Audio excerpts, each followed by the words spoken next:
ನಮ್ಮ ಕೆಆರ್ಪೇಟೆ ತಾಲೂಕಿನ ಹೊಸವಳಲು ಗ್ರಾಮದಲ್ಲಿ ಇದು ಕಾಲಭೈರೇಶ್ವರನ ಈ ದೇವಸ್ಥಾನದ ಒಂದು ಗೋಪುರ ಏನು ಒಂದು ಉದ್ಘಾಟನೆ ಮಾಡ್ತಾ ಇದ್ದಾರೆ ಹಾಗೂ ಸಮುದಾಯ ಭವನ ಉದ್ಘಾಟನೆ ಆಗ್ತಾ ಇದೆ. ಆ ಹಿನ್ನೆಲೆಯಲ್ಲಿ ಸನ್ಮಾನ್ಯ ಶ್ರೀ ಕುಮಾರಣ್ಣ ಅವರು ಬರಬೇಕಾಗಿತ್ತು.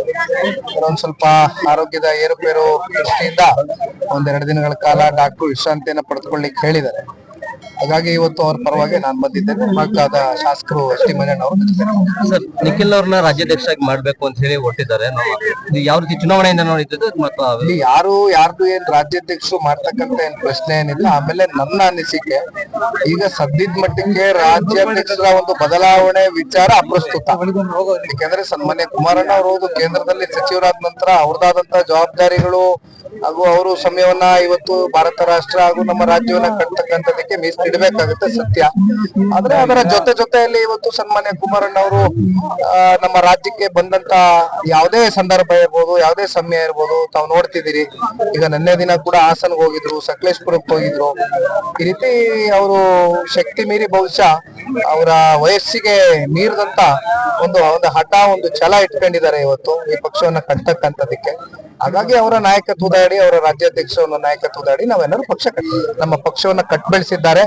ಹಾಗಾಗಿ ಇವತ್ತು ಪಕ್ಷದಲ್ಲಿ ಇರ್ತಕ್ಕಂತ 18 ಶಾಸಕರು ಕೂಡ ಯಾವುದೇ ಭಿನ್ನಾಭಿಪ್ರಾಯಗಳು ಇಲ್ಲ ಅಂತಕ್ಕಂಥದ್ದು ನನ್ನ ಬಹಳ ಸ್ಪಷ್ಟವಾದಂತ ಒಂದು ಭಾವನೆ. ಸರ್, ನನ್ನ ಚಂದ್ರಸ್ವಾಮಿ ಮಾತು ಹೇಳ್ತಾರೆ, ಜೆಡಿಎಸ್ ನವರಿಗೆ ಹಾಸನ ಮಾತ್ರ ಬೇಕು, ಮಂಡ್ಯ ಮತಕ್ಕೆ ಮಾತ್ರ ಬೇಕು, ಹಾಸನಕ್ಕೆಲ್ಲ ತಗೋ ಹೋಗ್ತಾರೆ, ಮಂಡ್ಯಕ್ಕೆ ಅಭಿವೃದ್ಧಿ ಅವ್ರು ಬೇಡ ಅನ್ನೋ ಮಾತನ್ನ ಹೇಳ್ತಾರೆ. ಯಾವತ್ತೂ ಕೂಡ ಸನ್ಮಾನ್ಯ ಕುಮಾರಣ್ಣ ಅವರು ಅನುದಾನವನ್ನ ಕೊಡ್ತಕ್ಕಂತ ವಿಚಾರದಲ್ಲಿ ತಾರತಮ್ಯವನ್ನ ಮಾಡಿಲ್ಲ. ಅದರಲ್ಲೂ ಇವತ್ತೇನು ಅವರು ಕೇಂದ್ರದಲ್ಲಿ ಸಚಿವರಾದ ನಂತರ ಬಹುಶಃ ಒಂದೂವರೆ ತಿಂಗಳು ಒಳಗಡೆ ದೊಡ್ಡ ಮಟ್ಟದಲ್ಲಿ ಇವತ್ತು ಯುವಕರ ಒಂದು ನಿರುದ್ಯೋಗದ ಒಂದು ಸಮಸ್ಯೆ ಇವತ್ತು ಇಡೀ ರಾಜ್ಯದಲ್ಲಿ ನಮ್ಮ ಜಿಲ್ಲೆಯಲ್ಲಿ ಏನ್ ಕಾಡ್ತಾ ಇದೆ, ಇವೆಲ್ಲವನ್ನ ಗಮನದಲ್ಲಿ ಇಟ್ಕೊಂಡು ದೊಡ್ಡ ಕಂಪನಿಗಳನ್ನ ಕರೆತಂದು ಸಾಕಷ್ಟು ಜನ ಯುವಕರಿಗೆ ಇವತ್ತು ಕೆಲಸವನ್ನ ಕೊಡಿಸಿದ್ದೇವೆ. ಇದಷ್ಟೇ ಅಲ್ಲ, ಇವತ್ತು ಪ್ರಾರಂಭ ಮಾಡಿದ್ದೇವೆ. ಇವತ್ತು ಅನೇಕ CSR ಫಂಡ್ಗಳು ಇವತ್ತು ಇಡೀ ಜಿಲ್ಲಾದ್ಯಂತ ಇವತ್ತು ಜಿಲ್ಲೆಯ ಅಭಿವೃದ್ಧಿಗೆ ಸನ್ಮಾನ್ಯ ಕುಮಾರಣ್ಣ ಅವರು, ಈಗಾಗಲೇ ನಮ್ಮ ಮಂಜಣ್ಣ ಅವರು ಇಲ್ಲೇ ನನ್ನ ಜೊತೆನಲ್ಲಿ ಇದ್ದಾರೆ, ದೊಡ್ಡ ಮಟ್ಟದಲ್ಲಿ ಫಂಡ್ಸ್ ನ ಕೊಡಬೇಕು ಅಂತಕ್ಕಂಥ ತೀರ್ಮಾನ ಮಾಡಿದ್ದಾರೆ. ಇಷ್ಟೇ ಅಲ್ಲ, ರಾಜ್ಯ ಸರ್ಕಾರ ಇವತ್ತು ಸಹಕಾರ ಕೊಡ್ತಕ್ಕಂಥದ್ದಾಗ್ಬೇಕು.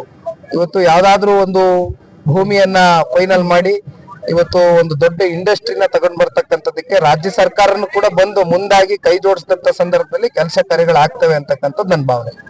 ಕೆಆರ್ಪೇಟೆ ತಾಲೂಕಿನ ಹೊಸವಳಲು ಗ್ರಾಮದಲ್ಲಿ ಇದು ಕಾಲಭೈರೇಶ್ವರನ ಈ ದೇವಸ್ಥಾನದ ಒಂದು ಗೋಪುರ ಏನು ಒಂದು ಉದ್ಘಾಟನೆ ಮಾಡ್ತಾ ಇದ್ದಾರೆ ಹಾಗೂ ಸಮುದಾಯ ಭವನ ಉದ್ಘಾಟನೆ ಆಗ್ತಾ ಇದೆ. ಆ ಹಿನ್ನೆಲೆಯಲ್ಲಿ ಸನ್ಮಾನ್ಯ ಶ್ರೀ ಕುಮಾರಣ್ಣ ಅವರು ಬರಬೇಕಾಗಿತ್ತು.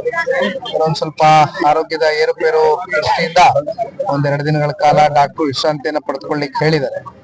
ಹಾಗಾಗಿ ಇವತ್ತು ಅವ್ರ ಪರವಾಗಿ ನಾನು ಬಂದಿದ್ದೇನೆ. ಮಗ್ಗಾದ ಶಾಸಕರು ಎಸ್ ಟಿ ಮಂಜಣ್ಣ ಅವರು ಸರ್, ನಿಖಿಲ್ ಅವ್ರನ್ನ ರಾಜ್ಯಾಧ್ಯಕ್ಷರಾಗಿ ಮಾಡ್ಬೇಕು ಅಂತ ಹೇಳಿ ಹೊರಟಿದ್ದಾರೆ. ಯಾವ ರೀತಿ ಚುನಾವಣೆಯಿಂದ ನೋಡಿದ್ದು ಮತ್ತು ಇಲ್ಲಿ ಯಾರ್ದು ಏನ್ ರಾಜ್ಯಾಧ್ಯಕ್ಷರು ಮಾಡ್ತಕ್ಕಂತ ಏನ್ ಪ್ರಶ್ನೆ ಏನಿಲ್ಲ. ಆಮೇಲೆ ನನ್ನ ಅನಿಸಿಕೆ ಈಗ ಸದ್ಯದ ಮಟ್ಟಿಗೆ ರಾಜ್ಯಾಧ್ಯಕ್ಷರ ಒಂದು ಬದಲಾವಣೆ ವಿಚಾರ ಅಪ್ರಸ್ತುತ. ಯಾಕಂದ್ರೆ ಸನ್ಮಾನ್ಯ ಕುಮಾರಣ್ಣ ಅವರು ಕೇಂದ್ರದಲ್ಲಿ ಸಚಿವರಾದ ನಂತರ ಅವ್ರದಾದಂತ ಜವಾಬ್ದಾರಿಗಳು ಹಾಗೂ ಅವರು ಸಮಯವನ್ನ ಇವತ್ತು ಭಾರತ ರಾಷ್ಟ್ರ ಹಾಗೂ ನಮ್ಮ ರಾಜ್ಯವನ್ನ ಕಟ್ತಕ್ಕಂಥದಕ್ಕೆ ಮೀಸಲಿಡಬೇಕಾಗುತ್ತೆ ಸತ್ಯ. ಆದ್ರೆ ಅದರ ಜೊತೆಯಲ್ಲಿ ಇವತ್ತು ಸನ್ಮಾನ್ಯ ಕುಮಾರಣ್ಣ ಅವರು ನಮ್ಮ ರಾಜ್ಯಕ್ಕೆ ಬಂದಂತ ಯಾವುದೇ ಸಂದರ್ಭ ಇರ್ಬೋದು, ಯಾವುದೇ ಸಮಯ ಇರ್ಬೋದು, ತಾವು ನೋಡ್ತಿದ್ದೀರಿ. ಈಗ ನಿನ್ನೆ ದಿನ ಕೂಡ ಹಾಸನ್ಗೆ ಹೋಗಿದ್ರು, ಸಕಲೇಶ್ಪುರಕ್ಕೆ ಹೋಗಿದ್ರು. ಈ ರೀತಿ ಅವರು ಶಕ್ತಿ ಮೀರಿ ಬಹುಶಃ ಅವರ ವಯಸ್ಸಿಗೆ ಮೀರಿದಂತ ಒಂದು ಹಠ, ಒಂದು ಛಲ ಇಟ್ಕೊಂಡಿದ್ದಾರೆ ಇವತ್ತು ಈ ಪಕ್ಷವನ್ನ ಕಟ್ತಕ್ಕಂಥದಕ್ಕೆ.